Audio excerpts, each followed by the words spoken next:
मैंने 2 बार यह पत्र पढ़ा। पत्र पढ़ने से साफ पता चलता था कि मिस्टर ट्रेलानी को इस दुर्घटना की पहले से ही अपेक्षा थी। इस अंतराल में डॉक्टर ने अपनी रिपोर्ट तैयार कर ली और ड्रलीन लगातार नाजी कुत्तों की तरह इधर उधर सुराग की बूंद सूंघता फिर रहा था। उन दोनों को एकांत में बुलाकर मिस्टर ट्रेलानी का पत्र दिखाया गया।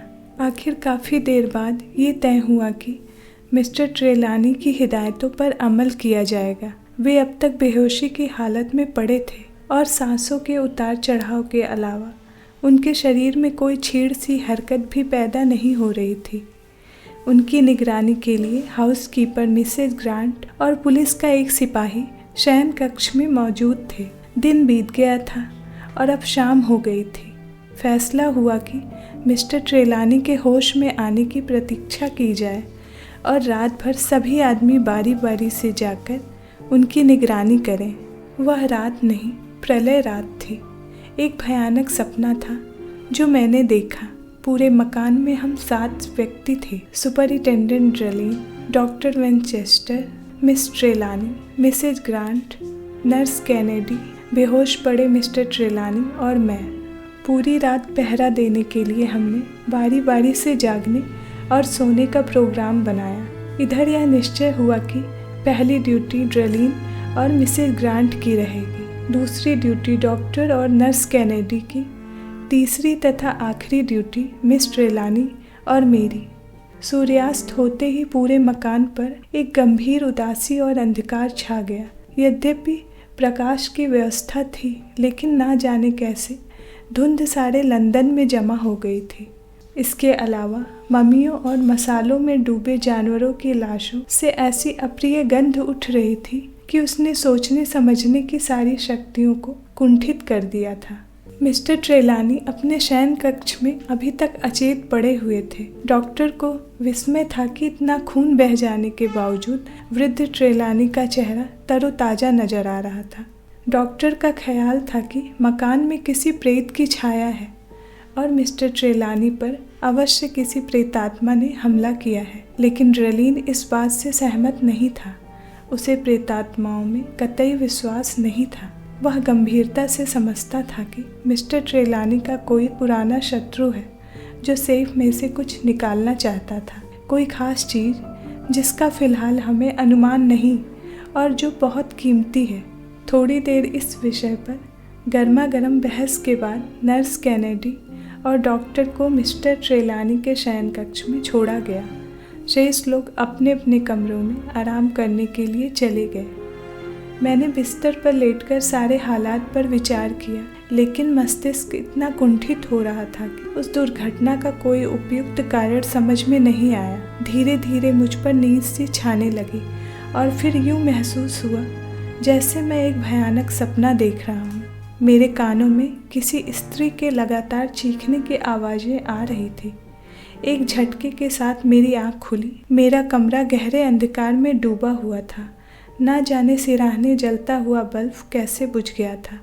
सर्दी होने के बावजूद मैंने अपने आप को पसीने से तर पाया। मेरा दिल बुरी तरीके से धड़क रहा था। वे हृदय विदारक चीखें मिस्टर ट्रेलानी के शयन कक्ष से आ रही थी। मैंने ड्रलीन और मिसेज ग्रांट की मिली जुली आवाज़ें सुनी। कुछ क्षण के लिए मेरा शरीर पत्थर जैसा हो गया। मैं नंगे पैर ही मिस्टर ट्रेलानी के शयन कक्ष की ओर दौड़ पड़ा। कमरा प्रकाश के बजाय झिलमिलाती मोमबत्तियों और दब दब जलते तेल लैंपों से आलोकित था। एक अजीब सी बदबू फैली हुई थी। सबसे पहले मैंने जिस व्यक्ति को देखा वह ड्रलीन था, जिसके हाथ में रिवॉल्वर था और वह अपनी बड़ी बड़ी सुर्ख आंखों से छत की ओर घूर रहा था। मेरी आहट पाकर वह एकदम मुड़ा और घबराहट में मुझ पर फायर करने वाला ही था कि मैंने चिल्लाकर कहा, ड्रलीन होश में आओ, यह मैं हूँ। फिर मेरी नज़र मिस ट्रेलानी पर गई और मारे दहशत के मेरे मुंह से चीख निकलते निकलते रह गई। उस अभागी लड़की का लिबास खून से लथपथ था और चेहरा हल्दी की तरह पीला, जैसे किसी ने उसका सारा खून निचोड़ दिया हो। मिसेज ग्रांट एक ओर खड़ी थर थर काँप रही थी और डॉक्टर मुंह के बल फर्श पर बेहोश पड़ा था। पास ही पड़े बिस्तर के निकट कुर्सी पर नर्स कैनेडी पत्थर की प्रतिमा की तरह निश्चल बैठी थी। उसकी आंखें उबली हुई थीं और मुंह इस तरह से खुला था जैसे चीखना चाहती हो, लेकिन मुंह खुला का खुला रह गया हो।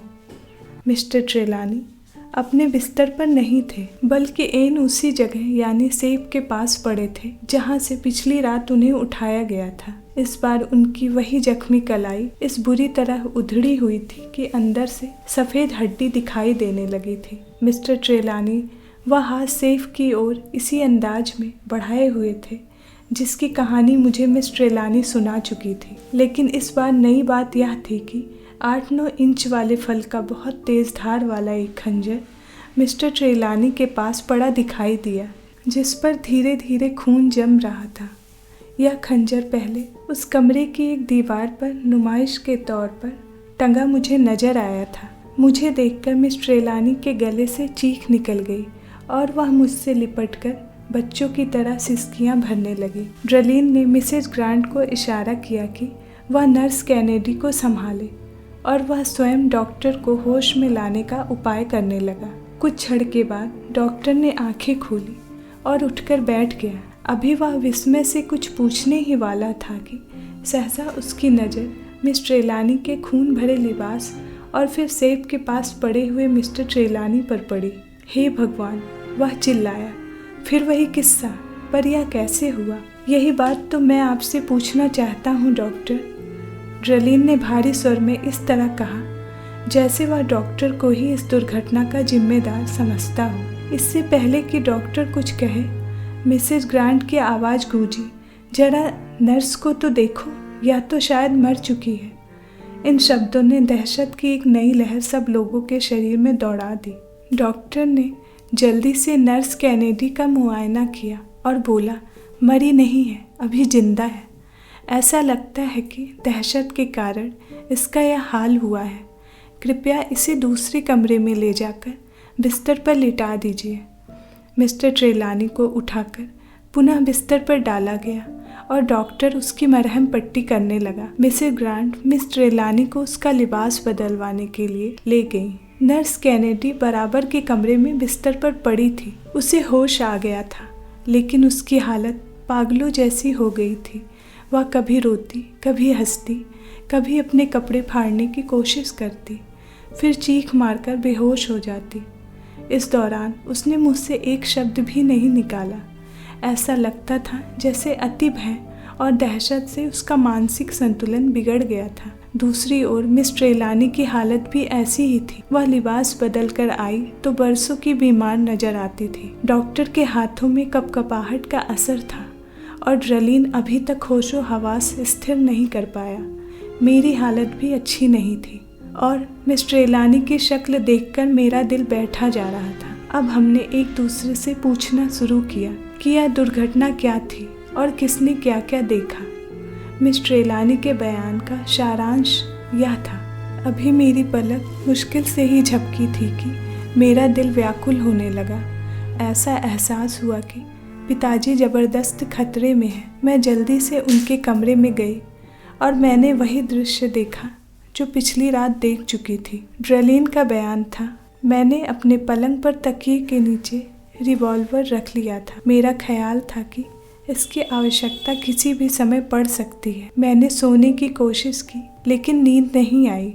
आखिर मैंने फैसला किया कि मौके का फ़ायदा उठाकर मकान का एक चक्कर ही लगा लूँ। संभव है कि कोई सुराग हाथ लग जाए। मैं बिस्तर से उठा और अभी तकिए के नीचे से रिवॉल्वर निकाल ही रहा था कि मिस ट्रेलानी की चीखें मेरे कानों में पड़ी। मैं अंधाधुंध सीढ़ियाँ फलांगता हुआ नीचे भागा और कुछ ही सेकंड में वहाँ पहुँच गया। मिस ट्रेलानी हिस्टीरिया की सी अवस्था में शोर मचा रही थी। मुझे याद नहीं कि नर्स कैनेडी को मैंने देखा था या डॉक्टर को। नर्स कैनेडी के दाएं हाथ की तरफ रखे हुए लैंप का प्रकाश बहुत मध्यम था या मुझे ही मध्यम नजर आया। बहरहाल मैंने सबसे पहले मिस ट्रेलानी को देखा। वह अपने बेहोश पिता पर झुकी हुई बुरी तरह से चीख रही थी। ऐन उसी क्षण मैंने अंधेरे में तो कुछ उजाले में किसी चीज को चलते फिरते देखा। वह चीज क्या थी मैं सही नहीं बता सकता। फिर भी मैं सौगंध खाकर कहता हूँ कि वह हरकत अवश्य कर रही थी और खिड़की की ओर थी। अतः मैंने बिना सोचे समझे उस पर फायर कर दिया। फायर होते ही वह रहस्यमय शरीर जरा सा बाएं हटा। मैंने दूसरा फायर किया। ड्रेलिन ने सच कहा था। उसके रिवॉल्वर की एक गोली सेब से टकराई और दूसरी गोली, ईश्वर खैर करे, उस चीज को देखकर मेरे शरीर में कपकपी सी छूट गई। मुझे बेहद आश्चर्य हुआ कि मैंने उसकी ओर पहले ध्यान क्यों नहीं दिया। वह स्याह रंग की बिल्ली की मसाला लगी लाश थी जिसे मिस्टर ट्रेलानी मिस्र से अपने साथ लाए थे। मैं लैंप उठाकर उसके पास गया। उस पर प्राचीन मिस्री भाषा में कुछ लिखा हुआ था और कुछ अजीब सी शक्लें भी बनी हुई थी। उस बिल्ली को सरसरी नज़र से देखने वाला कोई भी व्यक्ति यह नहीं कह सकता था कि वह मसाले में लिपटी हुई थी। वह जिंदा और सांस लेती हुई महसूस होती थी। ड्रेलिन के रिवॉल्वर से निकली दूसरी गोली उस बिल्ली का बायां कान छेदती हुई दीवार में जा लगी थी और फिर मेरे रोंगटे खड़े हो गए। उस बिल्ली का बायां कान जिसमें गोली लगी थी जख्मी हो गया था और उसमें खून की बूंदें टप टप मेज पर गिर रही थी। ड्रेलिन मेरे साथ आ खड़ा हुआ और झुककर देखने लगा। अकस्मात वह भयभीत होकर पीछे हटा और धड़ाम से फर्श पर गिर पड़ा। बिल्ली की लाश से खून बहता देखकर उस पर इतना आतंक छा गया कि बयान नहीं हो सकता। अब सुबह का सितारा पूरब की ओर से उदय हो रहा था। मिसेस ग्रांट ने कांपते हाथों से खिड़कियों के पर्दे खींच दिए। कमरे में ठंडी ताजी हवा के साथ मामूली से उजाले ने भी प्रवेश किया।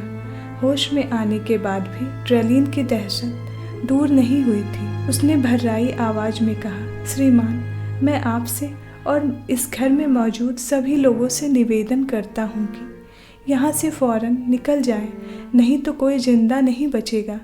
उसने सहमी सहमी नज़रों से बिल्ली की ओर ताका, फिर अपने पैरों पर खड़ा होने की कोशिश की। उसकी टांगें काँप रही थी। ड्रेलिन, मिस ट्रेलानी की आवाज़ कमरे में गूंजी। मैं पूछती हूँ कि क्या इसी बलबूते पर आप यहाँ जांच करने आए थे? मैं नहीं जानती थी कि आप इतने डरपोक व्यक्ति होंगे। देर तक कमरे में निस्तब्धता छाई रही। आखिर डॉक्टर ने मौन भंग किया।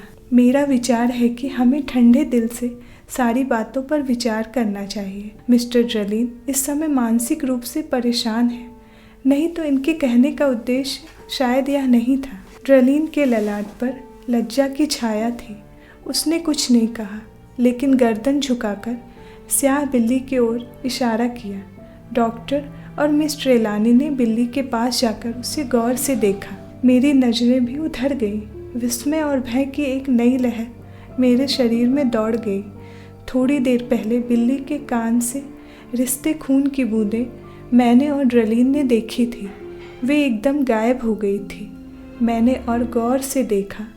पता चला कि जैसे जैसे सूर्य का प्रकाश कमरे में फैलता जा रहा था, खून के धब्बे खुश्क होकर धीरे धीरे मिटते जा रहे थे।